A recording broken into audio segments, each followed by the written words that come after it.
안녕하세요. 송쌤의 영재놀이터의 송쌤입니다. 영재교육은 크게 속진과 심화로 구분할 수 있습니다.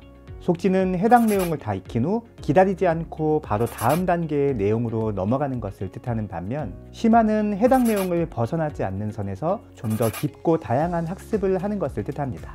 우리가 흔히 말하는 선행학습은 속진에 해당하죠. 부모가 아이의 영재성을 인식한 후 가장 많이 하는 고민은 아이에게 무엇을 해주어야 할까입니다. 유치원이나 학교에서 배우는 내용이 시시하다고 등교를 거부하는 아이를 어떻게 설득해야 할지, 설득을 해서 억지로 보내는 것이 맞을지, 속진을 해야 한다면 어느 정도까지 해야 할지, 누군가는 행복한 고민이라 생각할 수도 있겠지만 결코 행복할 수 없는 고민이죠.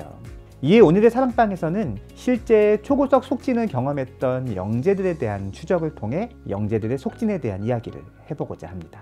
자, 그럼 지금부터 저와 함께 오늘의 사랑방으로 들어가 보실까요?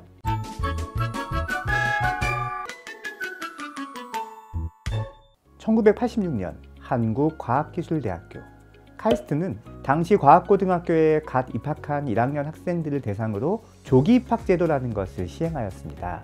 그리고 갓 입학한 1학년 학생들에게 170여일 동안 고등학교 3학년 과정을 모두 학습할 수 있는 특별 프로그램을 마련하였습니다.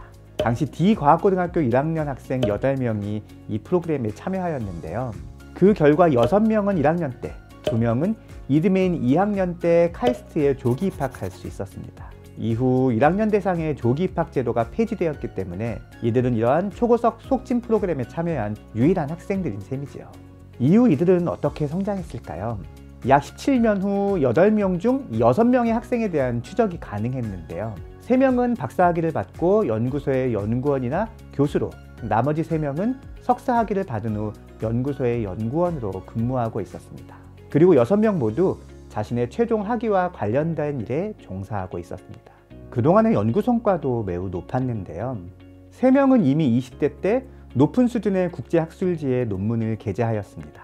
2명은 S전자와 협업하여 새로운 기술을 개발하였으며, 1명은 하버드로 대학을 옮겨 물리학을 전공한 후 다시 UCLA에서 법학을 전공하여 법대 교수로 재직하고 있었습니다.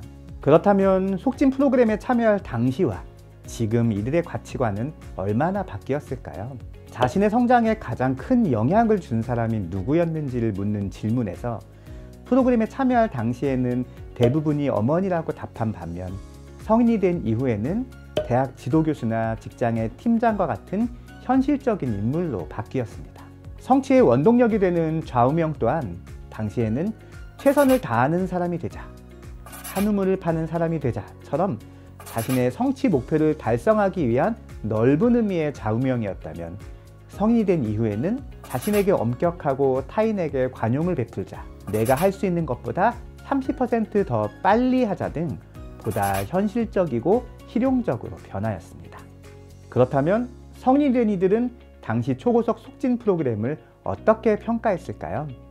6명 중 4명은 당시 속진 프로그램에 참여한 것이 인생에 긍정적인 영향을 주었다고 생각했습니다. 170일간 교고 3년의 내용을 모두 학습한다는 것이 매우 힘들었지만, 이것을 해냈다는 성취감으로 인해 이후에 어떤 어려운 일에도 자신감이 생겼다는 것입니다. 반면에 나머지 2명은 자신에게 너무 무리한 과정이었고, 이로 인해 교우관계에 부정적인 영향을 미쳤다고 회상했습니다. 재미있는 점은 성인이 된 시점에서 자신들의 조기 대학 진학에 대해 그다지 긍정적으로 회상하지 않았다는 점입니다. 6명 중 조기 진학 후 전반적인 대학 생활에 만족한다고 응답한 학생은 1명에 불과했습니다. 나머지 5명은 만족스럽지 못했다고 응답했습니다. 그 이유로는 학문적 기초가 부족하여 적응하는 데 노력이 필요했다, 입학 후 학업 성취도가 낮아 스트레스가 높았다가 공통적이었습니다. 자신보다 나이가 많은 동기생과 친해지는 데 시간이 필요했다는 의견도 많았습니다. 특히 이러한 의견은 1학년 때 조기 입학에 실패하고 이듬해 입학한 학생에게 더욱 두드러지게 나타났습니다. 조기 입학을 위한 속진이 결과적으로는 이들의 높은 성취를 이루는 데 도움이 되었지만, 학업과 교육관계에서 오는 극심한 스트레스를 극복하는 것이 매우 힘들었음을 확인할 수 있었습니다. 얼마 전 만 5세 입학 논란이 온 나라를 떠들썩하게 했던 적이 있었습니다.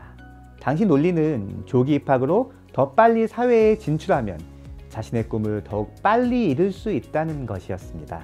특히 지적 능력이 우수한 영재들에게 있어 이러한 조기 입학은 그 기간을 더욱 단축할 수 있습니다.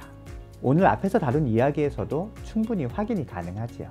하지만 성인이 된 이들이 당시 자신의 속진 과정을 긍정보다 부정적으로 회상했다는 것을 보면 이러한 이른 목표 달성이 반드시 좋다고만 생각할 수는 없는 것 같습니다. 물 위에서 우아하게 떠있기 위해 물속에서 미친 듯이 발길질을 하고 있는 거위처럼 사는 것이 과연 행복한 것인지 많은 생각을 하게 됩니다. 오늘의 사랑방은 여기까지입니다. 다음 시간에도 학부모님들이 공감하실 수 있는 좋은 이야기로 찾아뵙겠습니다.